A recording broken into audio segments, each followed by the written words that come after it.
a todos. Esta semana contamos con la presencia de Gustavo Martínez, profesor de finanzas en la Universidad Francisco Marroquín, asesor financiero y más conocido en Twitter como Gustavo Bolsa, donde ya es una personalidad, ya debate con todo el mundo, ya es también conocido por todas las conferencias que ha dado, charlas, entrevistas, y hoy le he traído para que nos hable sobre cómo iniciarse en las inversiones, en el mundo de la inversión.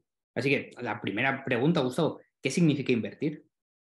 Bueno, invertir es un concepto que es una buena pregunta porque mucha gente lo utiliza de manera errónea, ¿no? Yo creo que realmente lo que hace la gran mayoría de la gente, o que yo he notado últimamente, es muchas cosas que están relacionadas con el juego y poco relacionado con la inversión, ¿no? O sea, invertir no es otra cosa que esperar que un determinado activo pues te dé un rendimiento a futuro, pero claro, para que eso suceda tiene que pasar una serie de cosas que yo considero que son inexorables a la definición de inversión, ¿no? Y es, la inversión debe estar relacionada con el largo plazo, debe estar relacionada con comprar barato y debe estar relacionada con una justificación fundamental, ¿de acuerdo?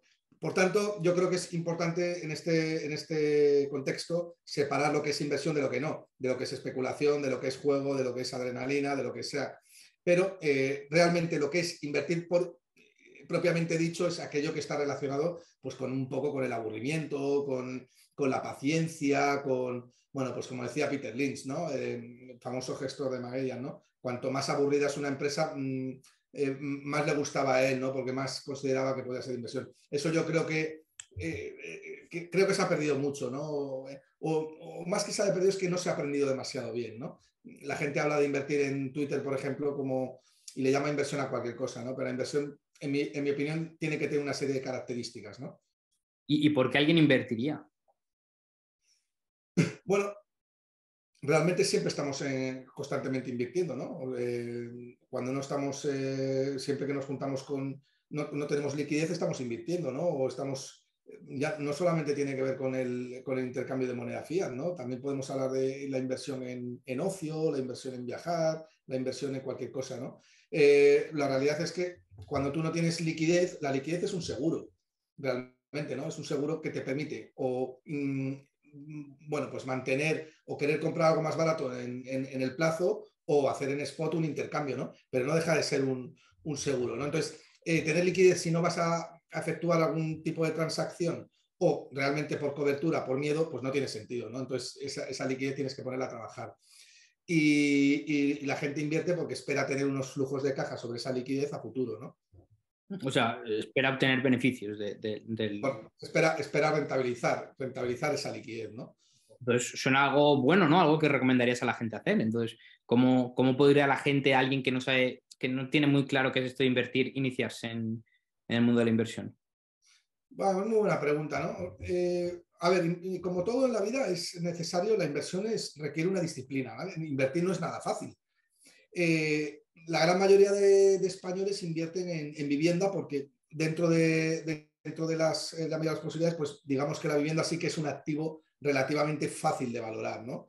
Pero claro, lo malo que tiene de invertir, de que todos inviertan en el mismo activo, es que la probabilidad de que encuentres valor es muy baja, ¿no? Y además, más en la vivienda. Yo siempre animo a la gente a preguntarse el típico juego de pregúntale a 4 de tu familia o a 4 amigos tuyos por un determinado piso en un determinado sitio. Y lo más probable es que todos te den un rango de valoración muy acotado y muy próximo entre ellos, ¿no?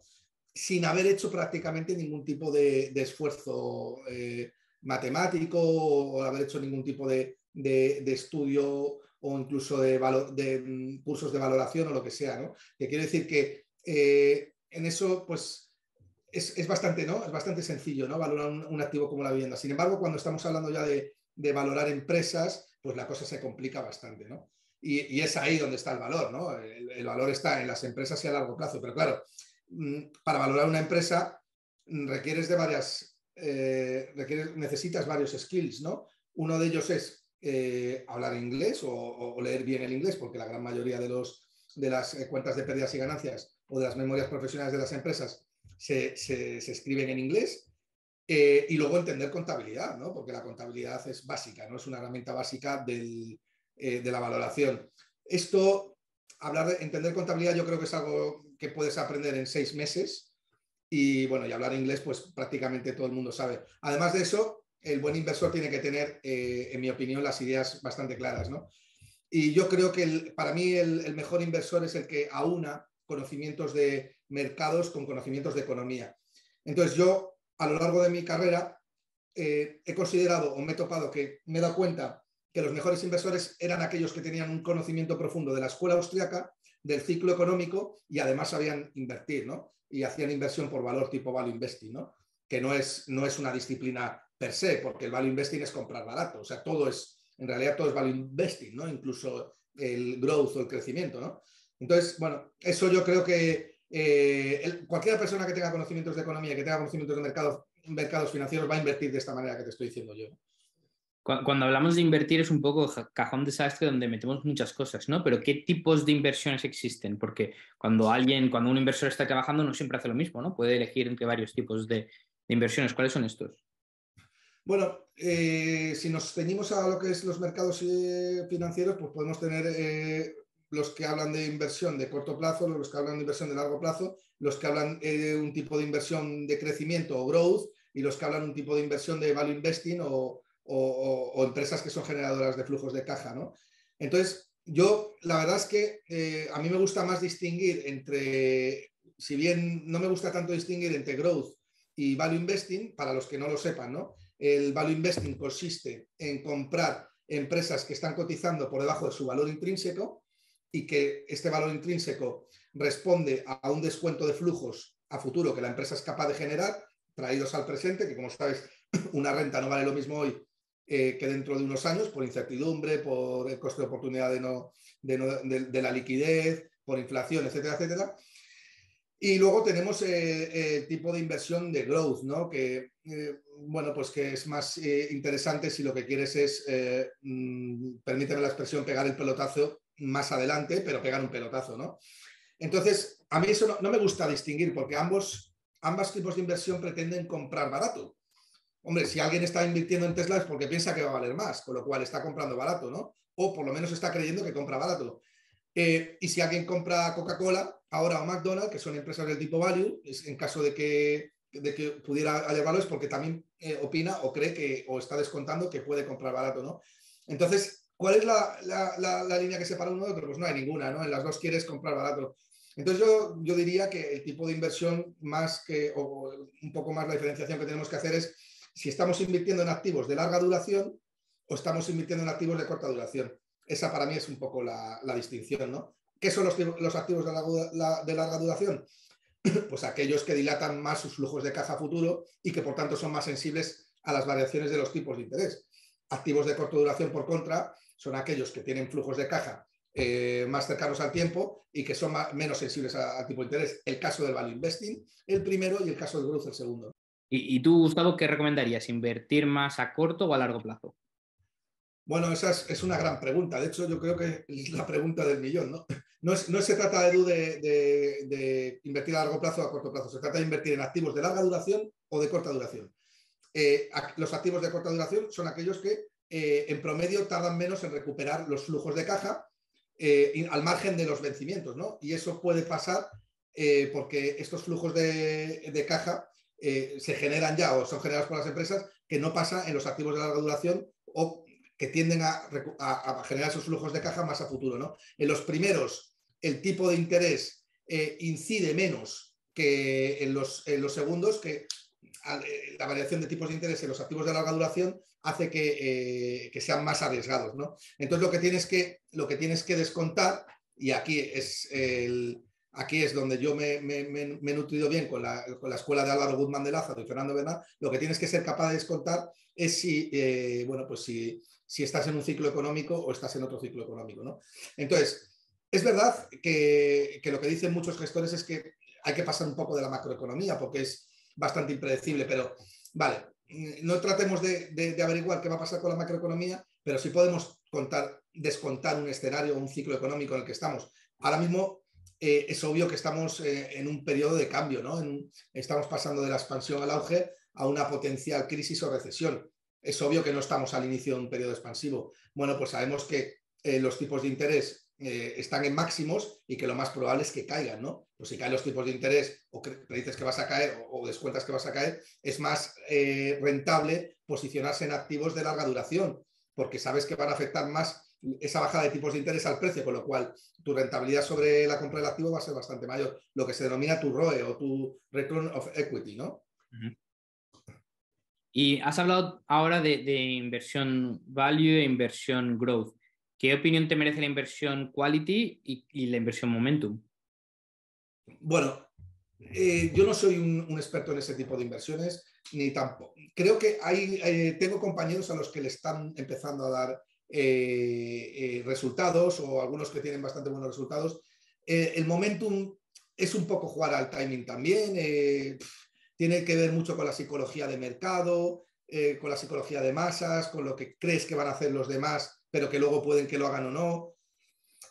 A mí me gusta más lo que tiene que ver con el fundamental, ¿vale, Eduardo? Y cuando te hablo de fundamental, pues te hablo de, si yo estoy viendo una vivienda aquí en Paseo de la Castellana que está cotizando unos 500.000 euros de unos 100 metros cuadrados, pues lo que me voy a fijar es por cuánto creo que puedo alquilar esa vivienda los 25 próximos años.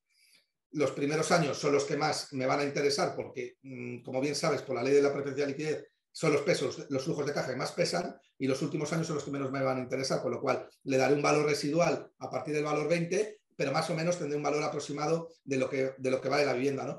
Pero ahora, dime tú cómo compras esa vivienda aplicando el quality o aplicando el momentum, ¿no?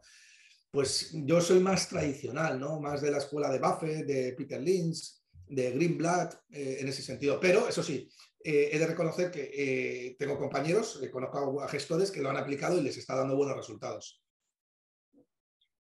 Volviendo un poco más al inicio, ¿cuál es la diferencia entre la renta variable y la renta fija? Bueno, eso es una gran pregunta porque la renta fija en realidad no es fija, ¿no? Básicamente las dos cosas son financiación.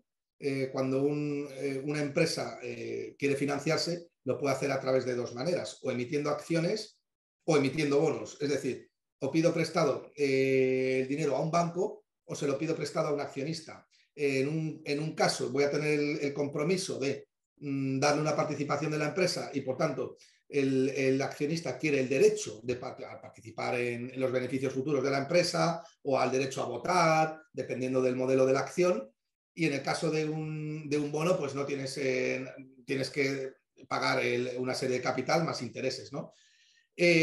Nosotros, ¿cómo lo tenemos que mirar? Pues exactamente igual. O sea, no hay distinción. O sea, quiere decir que si tú quieres comprar una compañía, la puedes financiar vía equity, es decir, vía compra de acciones, o la puedes financiar prestándole dinero. Pues lo mismo, si yo quiero comprar un bono o considero que una empresa está barata, puedo comprar el bono de esa empresa perfectamente o puedo comprar la acción de esa empresa perfectamente. Va a depender un poco de cuáles sean mis necesidades, ¿no? O bueno, un poco mi estructura de rentabilidad a largo plazo, etcétera, etcétera. Pero en realidad, en ese aspecto no hay distinción. Se dice que se le llama renta fija porque sabes cuál va a ser tu capital final si llevas a vencimiento el capital, ¿no? Bueno, pues en un bono que está cotizando a 108 lo compras y si vas a vencimiento sabes que te va a devolver el capital, más intereses, descontado una tasa interna de rentabilidad que está pagando un cupón, lo sabes. En renta variable no sabes el capital que vas a obtener, pero básicamente el análisis es el mismo, es decir, en las dos partes quieres comprar barato. En los dos tipos de inversión quieres comprar barato. Por tanto, te da igual uno que otro. Tu análisis no debe ser, ¿qué hago? ¿Renta fija o renta variable? No, tu análisis debe ser, estoy financiando a esta empresa el equity caro o barato. Estoy financiando a esta empresa el bono caro o barato. Pues depende de la calidad que tenga la empresa, depende de cómo vaya a crecer, depende de quién sea el management, depende de esos factores que debemos de tener en cuenta a la hora de analizar una empresa, ¿no? ¿Qué son exactamente las acciones? ¿Hablas de acciones que son títulos de propiedad de la empresa? ¿Y qué conlleva estos? Sí, o sea, las acciones son títulos de propiedad de la empresa que le dan derecho a su tenedor a participar de los beneficios futuros de esa empresa. Es un derecho, el derecho. Adquieres un derecho y que la empresa adquiere una obligación. Por tanto, cuando una acción es emitida por una empresa, va a la parte de los recursos propios, ¿no? Descontada, claro. Entonces, al accionista pues le puede dar una serie de derechos en función de si la acción es ordinaria o es una acción preferente, ¿no? Si es una acción ordinaria, pues todos sabemos que tienes derecho a participar de los beneficios o de los potenciales flujos de caja, pero además tienes un derecho de voto, ¿no? Y es que cada vez que la empresa decida someter algo a la Junta de Accionistas, pues te va a llamar para que votes, ¿no? Y si es una acción preferente, pues no tienes ese derecho a voto, puedes participar de los beneficios futuros de la empresa, pero bueno, ahí también tienes un riesgo, ¿no? Es el orden de prelación, que también es importante decirlo, ¿no? Es una acción preferente, está en el orden de prelación en caso de quiebra de la empresa, cobra antes que si fuera una acción ordinaria, ¿no? Bueno, pues es un poco ya el riesgo que quiera asumir cada uno. Las acciones ordinarias tienden a ser más baratas que las acciones preferentes porque tienen tienen mayor riesgo que las acciones preferentes, ¿no? Entonces, bueno, eso es un poco, Eduardo. ¿Y cómo valoras una acción? ¿Cómo puedes medir el valor de una acción para saber si está barata o no? Bueno, pues igual que como puedes valorar una vivienda. Entonces, primero, eso es lo que tienes que... A mí me gusta siempre todo sintetizarlo o atomizarlo de modo y manera que se entienda, aunque luego obviamente el proceso es bastante más complejo, pero ¿cómo valoras una vivienda? Bueno, pues puedes... O sea, yo sueltas aquí a una persona que no tiene ni estudios, no tiene conocimiento de nada, pues yo qué sé, pues muchos, como muchos españoles, ¿no? Y dices, bueno, valóreme usted esta vivienda. Y coges, como te he dicho antes, en el ejemplo de antes, coges a un panadero, coges a un charcutero, coges tal, y prácticamente todos te van a dar un valor muy próximo. ¿Y cuál es el ejercicio mental que van a hacer esas personas? Primero van a utilizar, fíjate que van a utilizar métodos que se utilizan sofisticados que se utilizan en bolsa. Van a utilizar el método de comparación. Van a decir, vamos a ver, esta vivienda puede valer, pues hubo una persona allí que hace un mes la vendió en 320. Ya más o menos la persona pues está acotando, ¿no?, el precio de valoración. Además, en este barrio se están vendiendo muy bien porque está viniendo gente fuera. Está haciendo un estudio de la demanda, ¿no?, y de la poca oferta que hay. No se está construyendo demasiado. Ese es un ejercicio que hace todo el mundo intuitivamente, ¿no? Y probablemente acabe diciendo, o se acaba haciendo la pregunta, vale, todo eso está muy bien, pero ¿por cuánto la puedo alquilar? Y vas a ver, lo vas a ver porque va a preguntar al portero, va a preguntar a tal, que la puedo alquilar por 1.000 euros, pues vale más o menos 200, hará la cuenta de la vieja y dirá, 1.000 euros por 12.000, me da 12.000 al año. Bueno, pues ahora le tengo que descontar el seguro, la comunidad, si tiene alguna derrama, etcétera, etcétera. Me quedan unos 10.000. Vale, pues yo creo que vale 200.000 o 250.000. Ya ha establecido un PER. Fíjate, y es probablemente una persona que no tenga ningún tipo de nivel cultural, es que lo va a hacer. ¿Por qué? Porque intuitivamente la valoración es eso. Y en una empresa se valora exactamente igual. El que no valore así, en mi opinión, lo está haciendo mal. No es porque sea sectario con esto, ni talibán, es que es así. O sea, es que no hay otra manera de valorar que no sea aproximando los flujos de caja que un activo genera. Pues ya me dirás tú cómo vas a valorar si no, ¿no? Entonces, en la empresa lo mismo. ¿Cómo valoras Apple? Bueno, pues a grosso modo tengo que ser capaz de anticipar los flujos de caja que va a generar Apple de aquí a 2040 o ahora está bien el plazo que hay que poner, más o menos dependerá de la calidad de la empresa, pero sabes, Eduardo, que a mí me da igual los flujos de caja que la empresa genere a partir del 2200 porque no vas a estar vivo y no le vas a dar valor.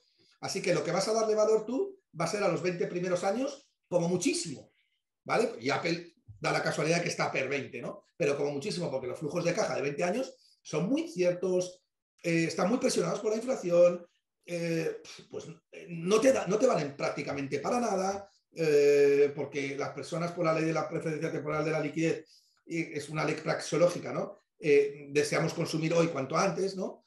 O deseamos tener la liquidez cuanto más rápido mejor.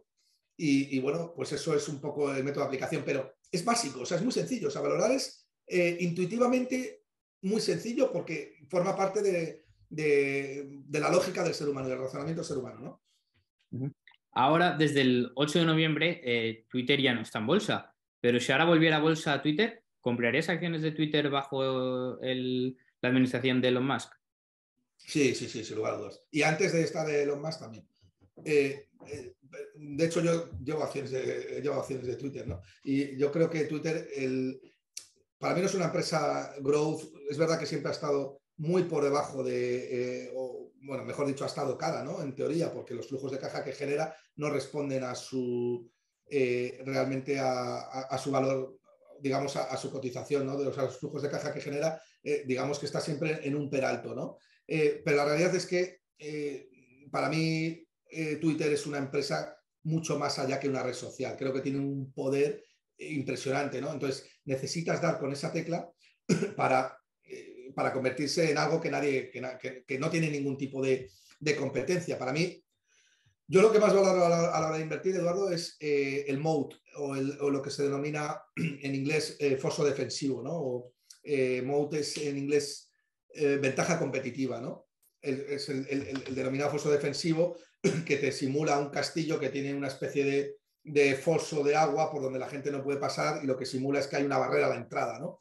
Entonces, a mí a la hora de valorar una empresa, lo que más me gusta es que la empresa tenga una barrera a la entrada, fuerte, dominante, que no haya empresas que mañana te la puedan copiar, porque entonces te destruiría el valor de la empresa. Entonces, para mí Twitter es una empresa muy complicada de copiar hoy por hoy. Tiene un potencial que es bárbaro. Yo diría que, bien llevada, diría que se aproximaría a ventajas competitivas parecidas a las que pueda tener empresas como Apple. Y fíjate que es a riesgo, ¿no? A riesgo con esta valoración. Pero piénsalo, ahora mismo es verdad que una red social puede salir rápidamente, pero no es nada fácil cambiar una red social por otra. Y con la interacción que tiene Twitter, y con o sea, no es tanto ya una red social como un medio de comunicación, ¿no? A grandes rasgos. Así que yo creo que Elon Musk ha acertado comprándolo, está acertando haciendo la limpieza que tiene que hacer, que no se le vaya de las manos tampoco, obviamente, y creo que por supuesto la va a sacar del estadio. Es una cuestión de tiempo que Elon Musk, que se ha metido en un agujero de 44.000 millones de dólares, acabe poniendo Twitter en órbita, eso es seguro. Confío mucho más en lo que va a hacer Elon Musk en Twitter que lo que pueda hacer con Tesla. Sí, estoy de acuerdo. Entonces dirías que el foso defensivo de Twitter es el propio efecto red que genera, ¿no? La dificultad que hay de pasarse a uno nuevo, porque si ya está todo el mundo en Twitter, es muy difícil que la gente se vaya pasando a una nueva red. Exactamente el mismo que tiene Apple. Para mí es salvaguardando las distancias, porque Apple tiene además digamos, ¿cómo te diría yo? La experiencia, ¿no? de la sensación de tener un iPhone, esa exclusividad. Pero Apple lleva muchos años en el mercado, obviamente. Twitter puede llegar a conseguir cosas parecidas, pero sobre todo es el efecto red y el efecto información. O sea, fíjate que es importante hacer esa distinción. Más que Twitter no es tanto una red social como un medio potentísimo de comunicación o el primer medio de comunicación del mundo. Si tú quieres saber cómo está una noticia en cualquier momento, lo único que tienes que hacer es meterte en Twitter.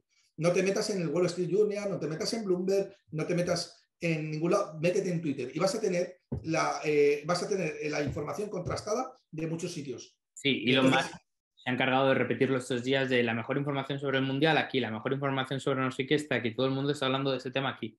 Pero es que es verdad, porque además Twitter tiene una gran ventaja y es que es imposible manipular porque tienes a todo el mundo diciéndotelo. No es un periódico tiene un sesgo claro, pero es que Twitter, si realmente lo haces liberal, ¿cómo vas solamente lo puedes hacer mediante la censura, ¿no? Pero realmente si estás dejando opinar a gente de todos los bandos, es una fuente de información riquísima. Y claro, en los medios de comunicación, cuando uno pega primero, pega 2 o 3 veces, ¿no? Y eso es lo que Twitter tiene, por eso más la ha comprado, ¿sabes? Sí, yo el otro día me pasó algo parecido, que alguien dijo, pues esta noticia la ha leído en Twitter, y otra persona no se lo creyó, y yo dije, prueba a decir una mentira en Twitter y verás lo fácil que te lo desmienten, que decir, todo el mundo está ahí buscando, es una especie de periodismo descentralizado, ¿no? Todo el mundo quiere que encuentre una mentira, te la va a intentar desmentir.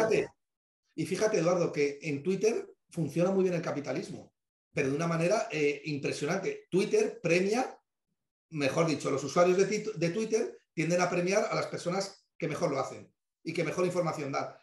Bueno, tenemos el ejemplo de Juan Ramón Rayo en España y otros muchos más, que ya está en 400.000 seguidores y que llegará a 500.000 seguidores que tiene tantos followers buenos como haters, ¿no? Pero al final, ¿qué acaba haciendo la gente? Premiando su contenido, ¿no? Y bueno, eso es claro, eso es un poder, un arma buenísima, ¿no? Para que una compañía crezca, ¿no? Entonces, bueno, Elon Musk tiene una tarea difícil que es cómo hacer rentabilizar Twitter, porque no tienes las mismas armas que tiene Instagram o Facebook, donde sabes que generar contenido es mucho más sencillo, la gente paga por visualización, etcétera, etcétera. Pero vamos, yo creo que lo va a llevar a buen puerto, seguro, vamos.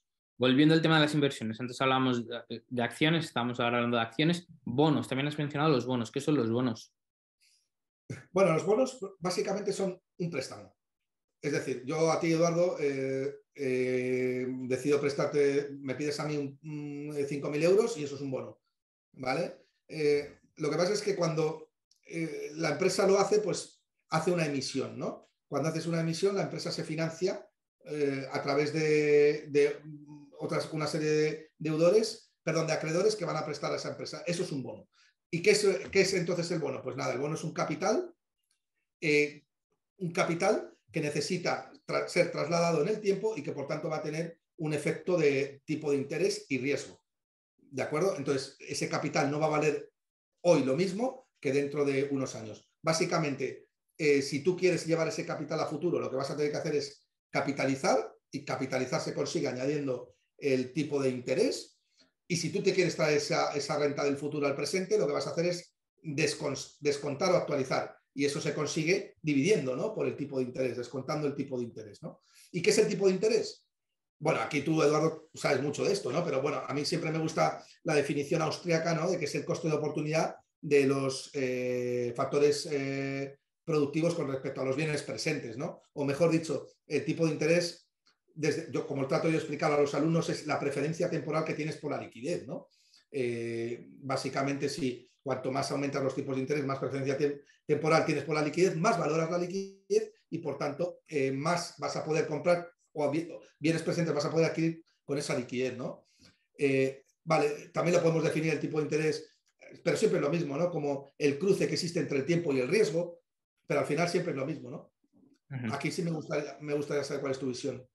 Sí, yo lo llamo, pues el precio del tiempo lo llamo yo para resumir a veces, pero sí, Precio precio del tiempo. a tiempo, riesgo, liquidez, es el precio, el tipo de interés de un bien es el precio del bien en el futuro en valor presente, como muy bien has dicho. Yo lo que sí que me gusta dejar claro a los alumnos es que no es el precio del dinero, mucha gente dice que es el precio del dinero, ¿no?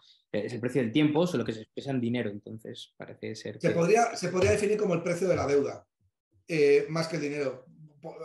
Es que, porque como es el coste de oportunidad de renunciar a un bien presente por un bien futuro, es qué precio le pongo yo a esta promesa de pago, ¿no? Que tú me vas a dar, ¿no? Eso sí te lo puedo, pero el precio del dinero no, porque además se puede dar tipos de interés en medio de dinero de por medio. Justo, yo siempre digo esto, si yo digo, imagínate que te doy 3 manzanas a cambio de que me des 4 manzanas mañana. Es decir, hay un tipo de interés y no ha habido dinero en ningún lado, simplemente hemos intercambiado manzanas. Pero fíjate, Eduardo, que el concepto de tipo de interés para mí es fundamental si te quieres formar como buen inversor. Porque básicamente lo que dices tú es que la gran mayoría, incluso gente que está muy cualificada, y gente que yo he conocido profesores que te dicen que el tipo de interés es el precio del dinero, ¿sabes? Y eso es completamente erróneo. No hay el tipo de interés, ¿por qué se forma? Porque hay una deuda, porque hay un intercambio porque hay una promesa, porque hay digamos que hay un defecto de confianza, ¿no? O que puede ser más o menos arraigado, incluso puede que no exista o la confianza sea tan grande que tengas que pagar tú por ello, pero al final el tipo de interés solamente existe si hay tiempo de por medio o coste de oportunidad de no disfrutar tú de un bien presente a cambio de disfrutar de un bien futuro. Pero claro, si tú no conoces bien, Eduardo, el concepto de tipo de interés, ¿cómo vas a valorar? Si valorar no es otra cosa que descontar flujos al presente a una tasa de interés. O sea, los precios, ¿cómo se forman? Por oferta y demanda, si son en spot, y a futuro tienes que añadir el tipo de interés. Y el precio va a ser la inversa del tipo de interés. Si sube el tipo de interés, el precio cae. Si baja el tipo de interés, el precio sube. ¿Por qué? Porque el tipo de interés lo que marca es la impaciencia que yo tengo por la liquidez como consecuencia de que yo valoro más esa liquidez, como consecuencia de que tiene más riesgo el activo que voy a comprar, que creo que hay más incertidumbre, etcétera, etcétera. pero eso es el tipo de interés, eso es lo que marca es el precio, ¿no? Entonces, de vuelta a los bonos, últimamente se está escuchando bastante, pues yo por lo menos estoy escuchando bastante la tesis de que ahora es buen momento comprar bonos, sobre todo gubernamentales de Estados Unidos, con las últimas subidas de los tipos de interés allí por la Fed. ¿Crees que tiene razón la gente que dice esto? Ya no como consejo, sino como tesis. ¿Te parece buena tesis de inversión el pensar, bueno, pues sí, pues ahora hay bonos que se pueden emitir al 3-4%, es un buen momento para comprarlos? A ver, si a mí un bono me da un 12% de TIR, es decir, un 12% anualizado y es Apple, imagínate, la compra sería espectacular. Ahora bien, que algo hay que comprarlo porque ha caído mucho, pues es que ese no puede ser el razonamiento a la hora de comprar. Tú no puedes comprar algo porque haya caído mucho. Lo que tienes que pensar es que hay detrás. ¿Es buen precio financiar a Inglaterra o a Italia al 5%, que es lo que está pagando el bono a 10 años? A priori parece que sí, ¿no? A priori parece que financiar a Inglaterra puede ser buen precio, pero ¿y si mañana hay una crisis de deuda galopante? O el sistema de pensiones, como ha pasado hace poco, se pone de manifiesto que se va a la ruina y que no va a haber manera de rescatarlo sino es con una inflación galopante. Entonces, esa financiación del 5% que le has dado a UCA es un regalo, porque UCA va a empezar a emitir deuda al 25%, con lo cual tú estás atrapado durante 10 años pegándote la leche padre. Entonces, ¿es buen momento para comprar renta fija ahora que ha caído un montón? Mejor momento que hace un año si era. Ahora, que no sé si es buena compra o no. Para saber si es buena compra o no, lo que tendrá que hacer usted es analizar los flujos de caja que esa empresa o ese país puede emitir a futuro y el riesgo que eso conlleva. Entonces, financiar a Alemania hasta hace poco te costaba dinero. Te costaba, el tipo de interés estábamos hablando de tipos de interés que estaban cotizando en negativo, al margen de que los tipos de interés reales eran ya negativos de por sí, pero tú estabas pagando por financiar a Alemania, que luego podemos decirlo que sí, efectivamente Alemania te está guardando el dinero, lo que sea, pero estabas pagando. ¿Por qué la gente estaba dispuesta a eso? Porque valoraba que su dinero iba a estar muy, muy bien refugiado en esos países, ¿no? Pues bueno, esa valoración sí tiene criterio, pero una valoración del tipo, ¿es buen momento para comprar renta fija? Pues mire usted, ¿de qué empresa? ¿De qué empresa me habla? Y vamos a pararnos a mirar la empresa, vamos a descargarnos las cuentas anuales y vamos a ver, vamos a hacer un descuento en flujos. Si esa empresa va a mejorar, entonces es un gran momento para comprar renta fija porque el precio del bono va a subir y por tanto la rentabilidad va a caer. ¿Vale? Ese es el análisis y la respuesta que yo daría a cualquier persona que me pregunte, ¿no? Antes, al principio de la entrevista, mencionabas a Álvaro Guzmán de Lázaro y a Fernando Bernal, que si no me equivoco son los socios fundadores de Advalor. Últimamente, llevas ya tiempo hablando muy bien y recomendando Advalor en Twitter.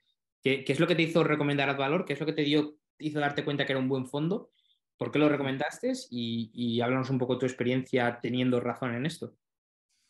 Bueno, lo recomendé. Es el mismo ejercicio que hago cuando analizo una empresa. Advalor tiene un management que son Álvaro y Fernando, que son gestores que aplican el skin in the game 100%. Son gestores que tienen prácticamente todo su patrimonio donde tú vas a invertir. Es decir, se están jugando la pasta. Es el famoso skin in the game de Talent, ¿no? Uh-huh. Eso para mí es un punto fundamental a la hora de comprar cualquier empresa. Un CEO que además de ser CEO sea dueño de la compañía y que se esté arriesgando su patrimonio, que es lo que nosotros siempre echamos en cara a los políticos, que no se juegan absolutamente nada, etcétera, etcétera, ¿no? Segundo punto, cuando vas a comprar una empresa, otra cosa que haces es fijarte en el management, ¿no? Y en el caso de no solamente arriesgan, sino que son personas que están muy formadas, bueno, pues ha sido profesor mío, les conozco y tal. Mismo análisis que haría para comprar Coca-Cola. Vería quién es el CEO, qué está haciendo, a qué se ha dedicado, etcétera, etcétera. Ya cuando he guardado ese punto, ya tengo la confianza de las personas que dirigen la compañía, o ya sé más o menos, tengo el filtro bueno, pues me hago una idea de que esas personas se van a dejar la piel y además están jugando su dinero en ello. Uh-huh. Paso al siguiente punto. ¿Cómo gana dinero la empresa? ¿Cómo gana dinero Advalor? Pues, atrayendo accionistas. Pero, ¿qué es lo que va a hacer? ¿Cómo va a atraer accionistas? Pues ganando, ganando upside, ¿no? Teniendo rentabilidad a futuro. ¿Y cómo va a conseguir eso? Pues mirando su portfolio. Entonces, yo lo que vi de Advalor es que eran los únicos que hace 3 años, 4 o 5 años, con algunas gestoras también, pero muy poquitas, se habían posicionado contra el ciclo, buscando el ciclo económico que estábamos viviendo ahora. Y eso tiene un coste de oportunidad, Eduardo. Cuando tú dejas de comprar las empresas que están de moda y todo lo que sube, te la estás jugando, estás arriesgando, pero estás arriesgando porque conoces bien el mercado. En el mercado, esto es como el fútbol, no puedes ir detrás del balón, te tienes que ir a anticipar dónde está el balón. Eso es lo que ha hecho Messi siempre, ¿no? Y esta gente es de ese estilo, ¿no? Y entonces yo miré su portfolio, miré las primeras posiciones, me conocía bien las 20 primeras empresas que tenían y estaban todas relacionadas con las commodities, con empresas que en cuanto se disparara un poco la inflación, iban a subir, a doblar, triplicar, como se ha visto que ha pasado, ¿no? Entonces, yo empecé a recomendarlo, Advalor caía cuando yo la recomendé. Recuerdo que además las comisiones les atizaban mucho por las comisiones, etcétera, etcétera. Y yo contra el mainstream, pues lo dije, ¿no? Dije, Advalor, Advalor, Advalor. Y desde que lo dije, se ha metido un 100% prácticamente, ¿no? Ha doblado. Bueno, pues utilizando el sentido común, ¿no? Sabiendo un poco de cómo funcionan los mercados y utilizando el sentido común, yo tenía la misma tesis, yo anticipé también que veníamos a un periodo inflacionario de un 8 o 9%, yo me acuerdo que se metían conmigo, que si las QE no son inflacionarias, que si tal, que esto da para otro debate, pero bueno, yo defendía mucho que íbamos a tener inflación. Y luego la hubo, y entonces si te piensas que vas a tener inflación, lo que tienes que hacer es posicionarte en empresas que lo van a hacer bien cuando haya inflación, ¿no? Sobre todo las commodities. Y es lo que ha pasado, ¿no? Afortunadamente. ¿Por qué las commodities lo hacen bien? ¿Por qué las empresas de commodities, de materiales básicos, lo hacen bien cuando hay inflación? Bueno, básicamente porque la producción no se va a parar y las empresas van a tener, los costes de producción van a aumentar y las empresas van a tener que seguir demandando esas commodities para seguir produciendo. Sobre todo las grandes empresas que tienen una curva muy, digamos, inelástica de costes-precios, van a ser capaces de trasladar esa inflación al precio final y van a poder vender. Pero fíjate el petróleo, ¿no? Bueno, pues el petróleo es una empresa, perdón, una commodity que en cuanto se dispara un poco, las empresas que lo producen se disparan por apalancamiento operativo muchísimo más, ¿no? Pero vamos, Eduardo, que el tema de la inflación es un tema vamos, que el 99% de la gente no sabe ni siquiera cómo funciona. La gente no es capaz de anticipar por qué se está produciendo inflación, la gente le echa la culpa a la energía y que dicen que es un shock de oferta y todas esas cosas, es una mentira. Es no tener conocimiento de mercados. Lo que está pasando es un claro shock de demanda, ¿no? Lo que ha pasado en el mercado. O a la avaricia de los empresarios, pero sí. Sí, eso sí. Eso es todavía más absurdo, porque claro, es no entender cómo se forman los precios, ¿no? Hablabas al principio de la entrevista y luego en otros momentos sobre la escuela austríaca y el ciclo económico, pero al principio has dicho que es importante para ser un buen inversor. ¿Por qué es importante conocer la escuela austríaca y la teoría del ciclo austríaco para ser un buen inversor? Porque no hay otra manera de comprender la economía. La economía solamente se puede comprender desde el punto de vista de la praxeología, de la observación y intentar explicar por qué se producen esos fenómenos, ¿no? Entonces, si no entiendes a Menger, no entiendes a von Bauer, no entiendes a Hayek, y no eres capaz incluso o Rothbard incluso te puede decir, ¿no? Incluso Mises con sus errores del teorema regresivo del dinero o con la reserva fraccionaria, a la cual yo también me equivoqué en su día. Tú sabes, ¿no? Perfectamente que yo estaba a favor. ¿Me oyes, Edu? Sí, me acuerdo.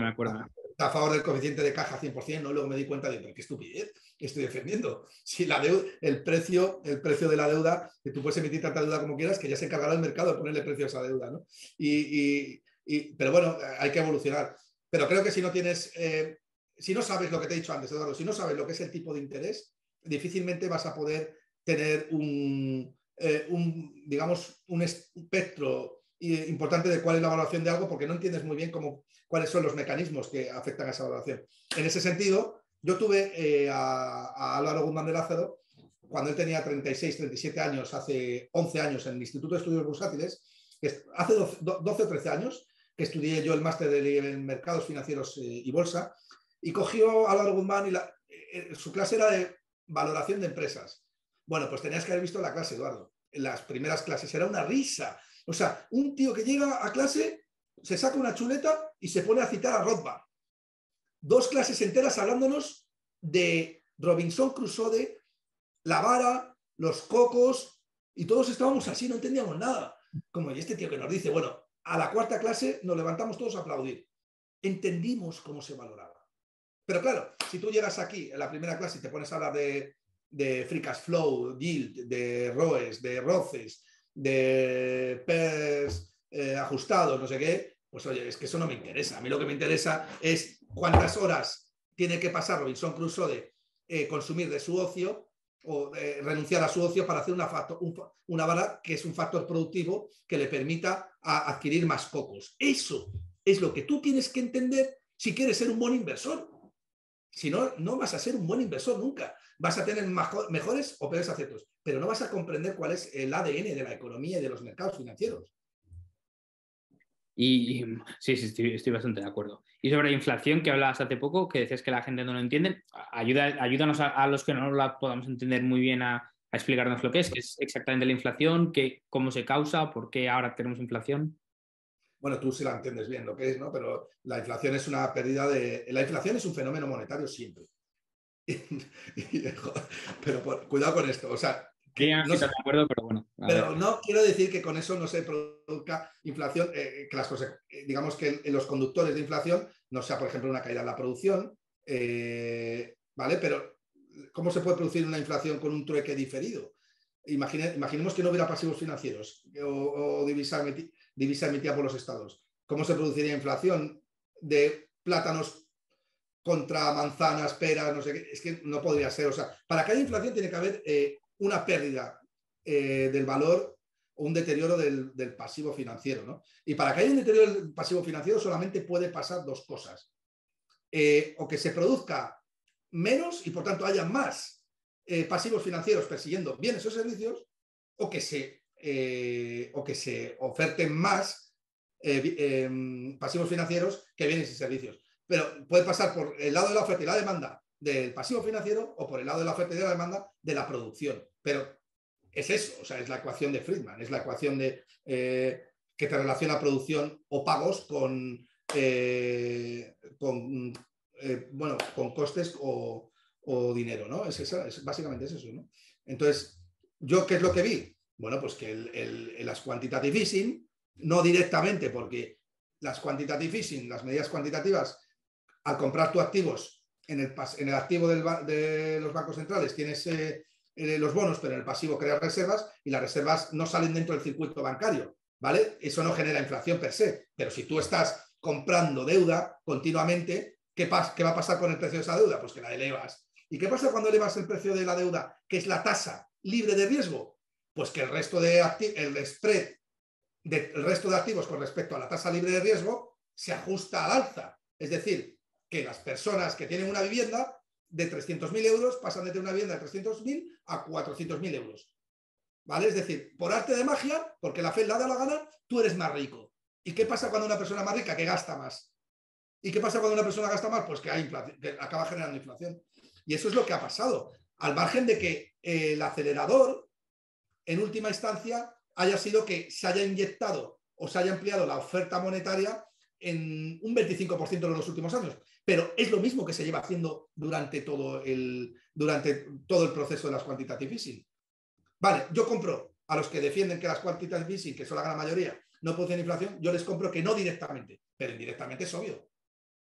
Yo lo que diría es, no producen inflación per se, pero sí que hacen que, o sea, sí que le dan la posibilidad al gobierno de llevar a cabo políticas todavía, o sea, de más gasto, y si tú juntas quantitative easing con más gasto público, entonces ahí es cuando sí que se produce inflación. Pero Porque si tú por un lado estás retirando bonos, pero por otro estás emitiendo todavía más, al final ahí sí que expandes la oferta monetaria.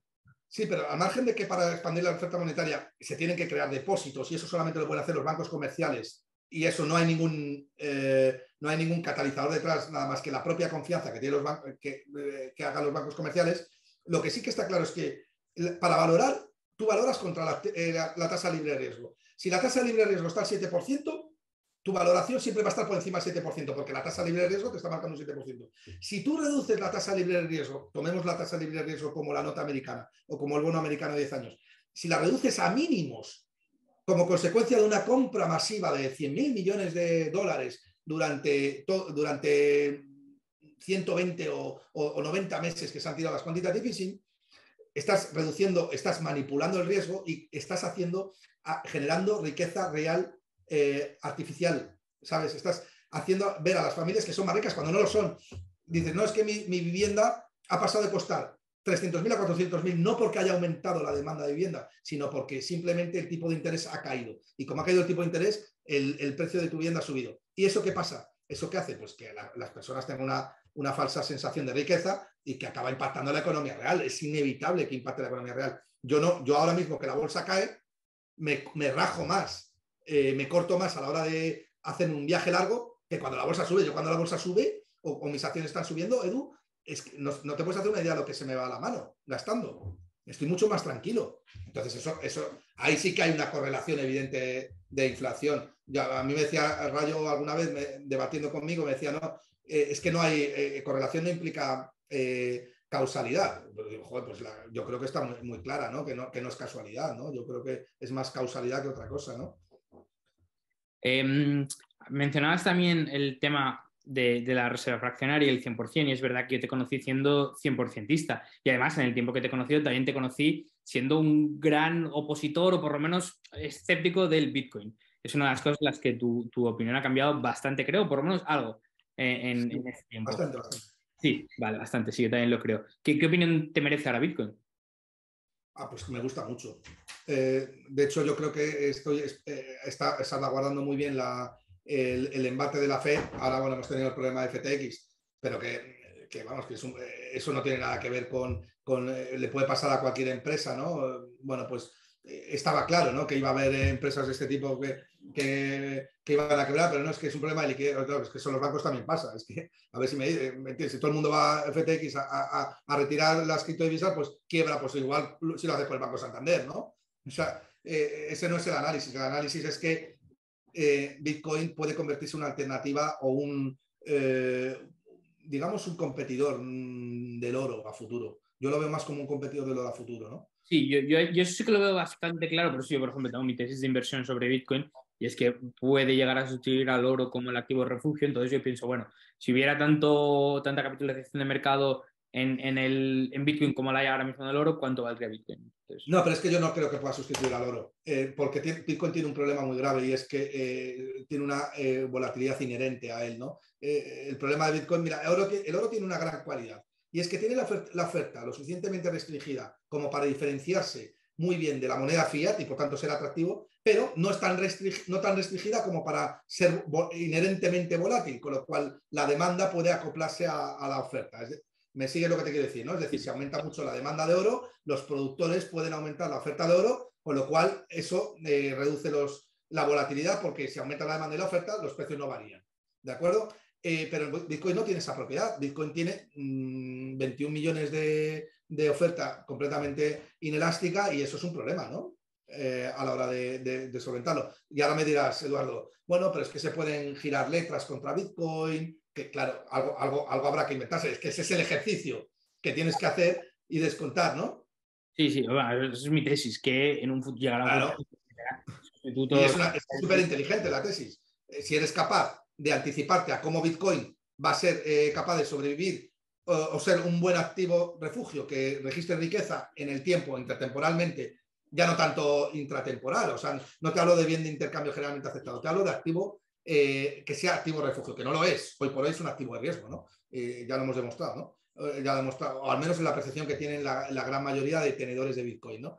Si tú eres capaz de adaptarte así al mercado y tú eres capaz de anticiparlo, Eduardo, pues ganarás muchísimo, no te iba a decir dinero, pero a lo mejor ni siquiera eso. Comprarás muchos bienes y servicios con ese Bitcoin, ¿no? Sí, sí. ¿Y qué te hizo cambiar Ahora, tu opinión sobre Bitcoin? antes de eso, Edu, te quería decir que Bitcoin puede ser otro dinero que existe. Ahora mismo, el único dinero que existe es el oro. Sí, depende de la... Si somos estrictos con la definición de dinero, sí, el dinero que es un Pero es pasivo. que hay que ser estrictos con la definición de dinero. O sea, si no, realmente el resto de lo que hay en la economía es deuda, prácticamente. Pero lo que existe hoy en día, el dinero es el oro. O sea, es el único activo que no es pasivo de nadie y que además es un medio, es depósito valor y que te diría que es un medio de intercambio generalmente aceptado. Aunque tú no te puedas ir con un reloj de oro a comprar, tal, bueno, eso habrá que verlo, ¿no? Si te vas a un supermercado y tal, no, es que lo voy a cambiar este oro, y en un momento dado incluso te lo pueden llegar a aceptar, ¿no? Habría que verlo quizás en un camarino de confianza, sí, en un supermercado donde el cajero no tenga nada que ver, pues bueno, lo más Te lo va a difícil. aceptar, te lo va a aceptar. Sabe que hay un valor intrínseco en el oro que es capaz de calcularlo, ¿no? Rothbard, a quien has mencionado ya antes, en el libro Hacia una nueva libertad, dice que la diferencia entre los pobres y los ricos es la mentalidad, que al final es la preferencia temporal, que los pobres es gente con una muy alta preferencia temporal y la gente rica, personas con muy baja preferencia temporal. ¿Estás de acuerdo con esta distinción que hace Rothbard? Sí, porque más es que la preferencia temporal es, y yo introduciría también el riesgo, ¿no? Pero claro, está también íntimamente relacionado. Las personas que son ricas son las personas que son capaces de salir de su zona de confort y sacrificar bienes presentes por bienes futuros. Esas son las personas que son ricas. Las personas que son pobres son personas, como bien has dicho, que son aversas al riesgo o tienden a la aversión al riesgo y no son capaces de salir de su zona de confort y realizar, bueno, pues lanzarse al vacío a satisfacer, a crear la demanda, ¿no? Porque como bien sabes, Eduardo, la demanda surge de la oferta, ¿vale? Pues es un poco debatible, ¿no? Pero a mí el término, como lo define Rodar, me gusta bastante. Sí, y luego también de la gente con alta preferencia temporal, es gente que necesita crearse esos bienes del futuro al presente, es decir, los necesita ya, no Exactamente. puede esperar. Es esa diferencia. Y decías que la demanda viene... Eduardo, que las personas que tienen alta preferencia temporal no están proyectando a futuro y por lo tanto no están siendo capaces de elaborar cadenas de producción que hagan que el circuito capitalista avance, ¿no? Y que por tanto la gente tenga más calidad de vida. Al final, ¿qué se va a premiar? Se va a premiar a aquellos que son capaces de crear un bienestar general a la sociedad, ¿no? Y acelerar los procesos reproductivos y alargarlos en el tiempo de modo y manera que todos y cada uno de nosotros vivamos mejor, ¿no? se me ha olvidado que te iba a preguntar. Sí, algo de demanda, ¿no? Sí, sí, has dicho, perdona, has dicho que la demanda determina, ¿cómo has dicho sobre la demanda y la oferta? Que la demanda es la que... Que la demanda surge de la oferta y no es como tradicionalmente se piensa que es al revés, ¿no? ¿Por qué dirías eso? Yo no lo tengo tan claro. Yo diría que parte de la oferta sí que viene de la expectativa de la demanda futura. Es decir, yo como empresario tengo que intentar anticiparme a la demanda futura para ver qué Sí, pasa. sí, pero eso es distinto a lo que yo te digo. Yo quiero decir, lo que yo te digo es que tú no puedes intercambiar si no produces primero.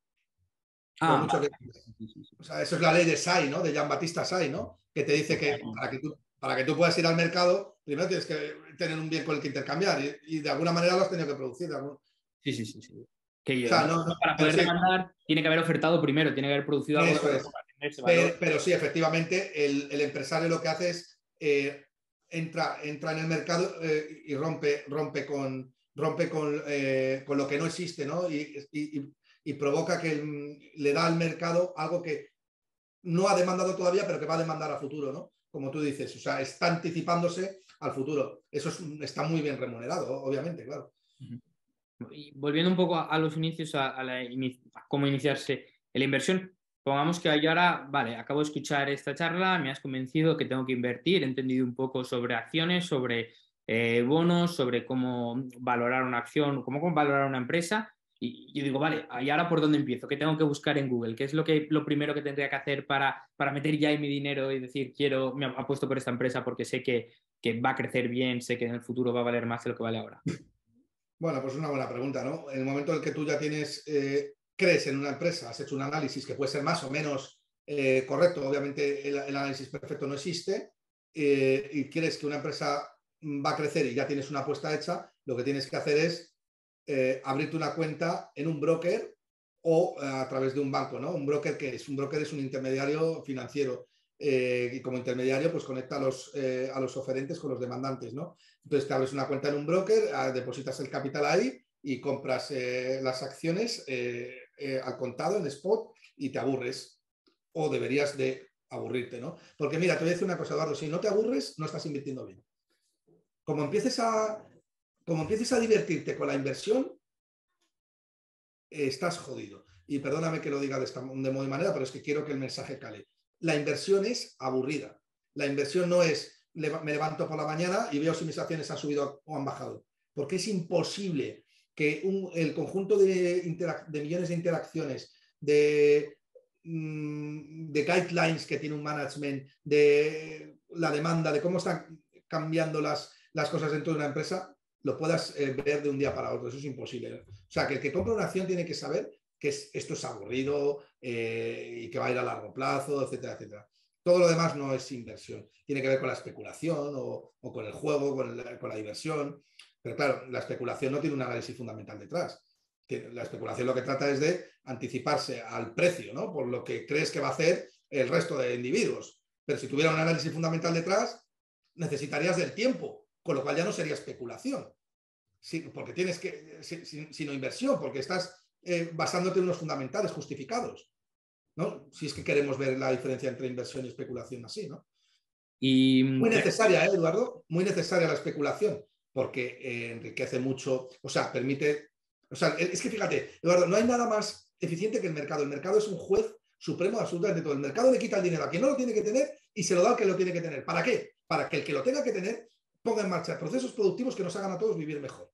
Y el especulador es una persona que está sola ante el vacío y que arriesga en cualquier momento y que está descubriendo un precio, si un precio es malo o es bueno, y eso va a ayudar a otras personas a analizar mejor y probablemente les den el dinero a esas personas que están analizando mejor porque van a ayudar mejor a la empresa, ¿no? A mí como me gusta explicar la especulación es como una póliza de seguro que ahora te sube el precio del bien, pero en el futuro te lo bajará. Entonces, sí, ahora estás pagando más por el bien, pero porque en el futuro vas a tener que pagar menos. Entonces, al final sales ganando. Y si no, el que sale perdiendo, sí o sí, o bueno, sí o sí no, pero tú sales ganando sí o sí. Y luego el especulador salga ganando perdiendo. O sea, el que se arriesga es él. Pero tú fíjate, Eduardo, hasta dónde llega la ignorancia en este país, que el especulador se ve muchas veces entre la izquierda como el malvado. Especulador es que no hay que especular. Pero vamos a ver, alma de cántaro, si el especulador lo que te está favoreciendo es que haya más liquidez en el mercado, que haya más información en el mercado y que además ese capital que se está arriesgando va a pasar a las manos de quien lo tiene que tener y eso va a favorecer, impactar en tu calidad de vida. Pero es que la gente no tiene ni idea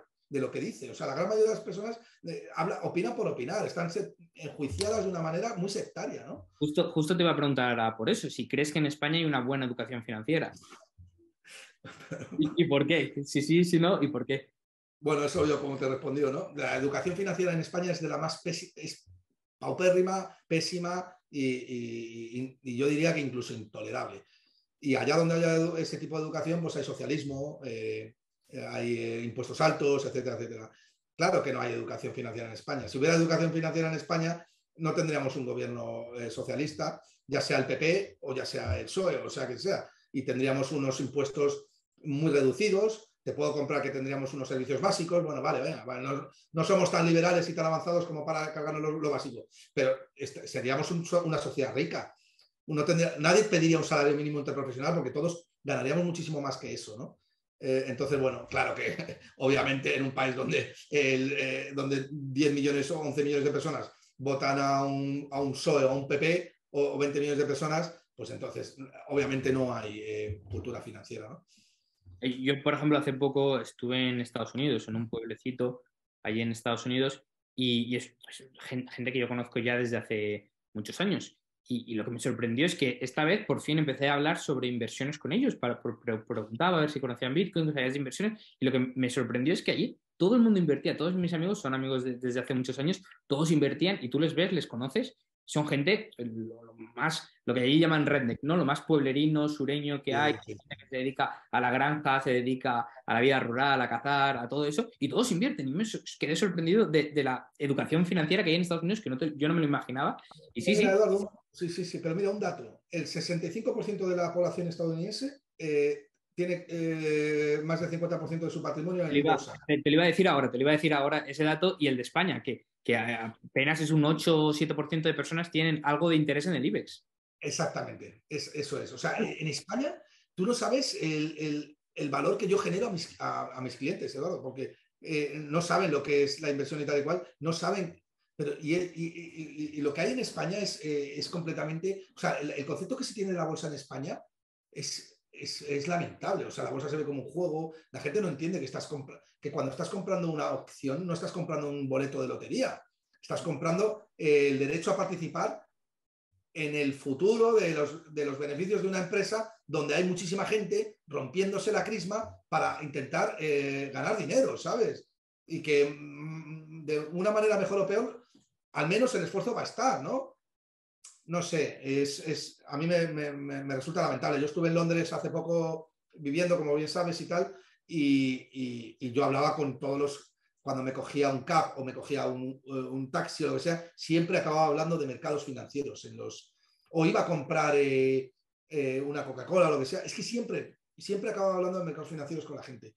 Y luego llegas a España y pues aquel que tiene un poco de ahorros se compra una vivienda. Qué pésima inversión, Eduardo. O sea, es que ahí tienes también el lamentable, ¿no? Que el 80-90% de la gente ahorra en vivienda y nadie vive de alquiler aquí. Pero vamos a ver, es que el coste de oportunidad es altísimo. O sea, ¿tú de verdad crees que estás haciendo una buena inversión en un activo tan fácilmente valorable como una vivienda? Si nadie te va a vender barato, salvo que haya una crisis galopante de liquidez, como pasó en el 2012. Pero es que eso es una vez cada 20 años.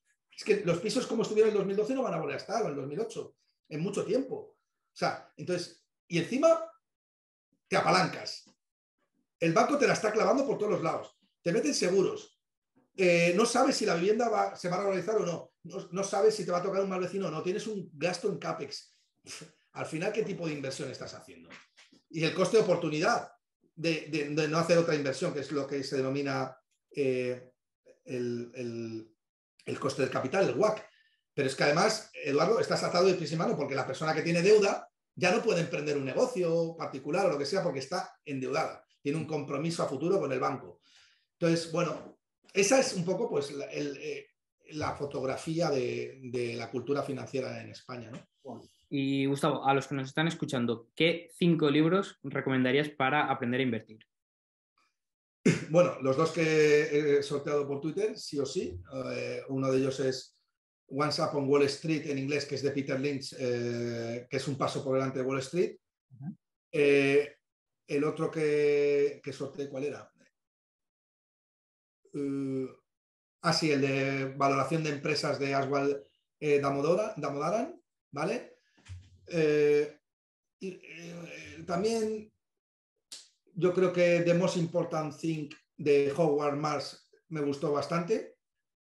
El de Greenblatt, de Usted también puede hacerse rico, es muy bueno porque te habla de fusiones y adquisiciones, o sea, de M&A y también de spin-off, que es la división de una empresa en otra, o una submatriz, ¿no? Y ahí sí haya mucho valor. Y metería uno de escuela austriaca. No te iba a decir la acción humana, pero es demasiado denso, ¿no? Pero Poder y Mercado, de Rothbard. Vale, muy bien. ¿Por qué? Porque para ser un poco sensato con lo que he hablado de inversión y conexión de escuela austríaca, ¿no? Y si pudieras tener una conversación con cualquier persona, viva o muerta, ¿con quién sería? Sobre cualquier tema, ¿eh? Joder, vaya pregunta más buena.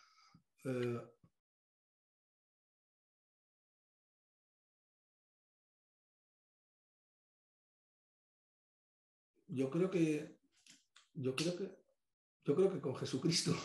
Jesucristo. Sí, eres el segundo entrevistado que responde a Jesucristo, ¿eh? ¿Y quién fue el primero, por curiosidad? Philip Paus. Baus. Sí, sí. Bueno, Baus es un tío que ha aprendido bastante también, ¿eh? Fíjate que defendiendo cosas a veces tal, pero a mí me dejó pillado una vez cuando le comenté una cosa sobre pues la reserva fraccionaria, ¿no?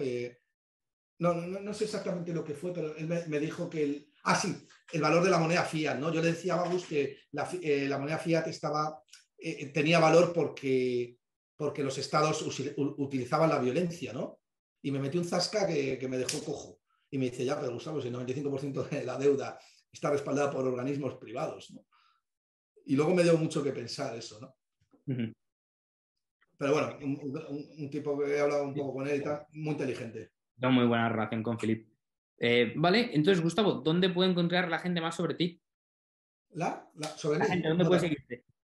Bueno, a través de Twitter, Gustavo Bolsa, y yo animaría a la gente a que emprenda un proyecto en la Universidad Francisco Marroquín, ¿no? Que me habéis dado la oportunidad de dar clases allí. Para mí es el templo de la libertad, ahora mismo es un templo pequeño, pero yo creo que vamos a crecer mucho. Los alumnos están contentísimos contigo. Muchas gracias. Y yo con ellos también. Además, yo soy muy efusivo, muy emocional y me gusta disfrutar cuando enseño. Hombre, yo creo que necesitamos que la UFM y universidades muy parecidas se expandan, ¿no? Y nos libremos de esta incultura, ¿no? Y de este socialismo que nos invade a todos, ¿no? En este país. Sí, sí, totalmente. Bueno, pues nada, Gustavo, hasta aquí la entrevista. Muchas gracias por haber participado y espero que vuelvas pronto. Vale, un abrazo, Eduardo. Adiós a todos.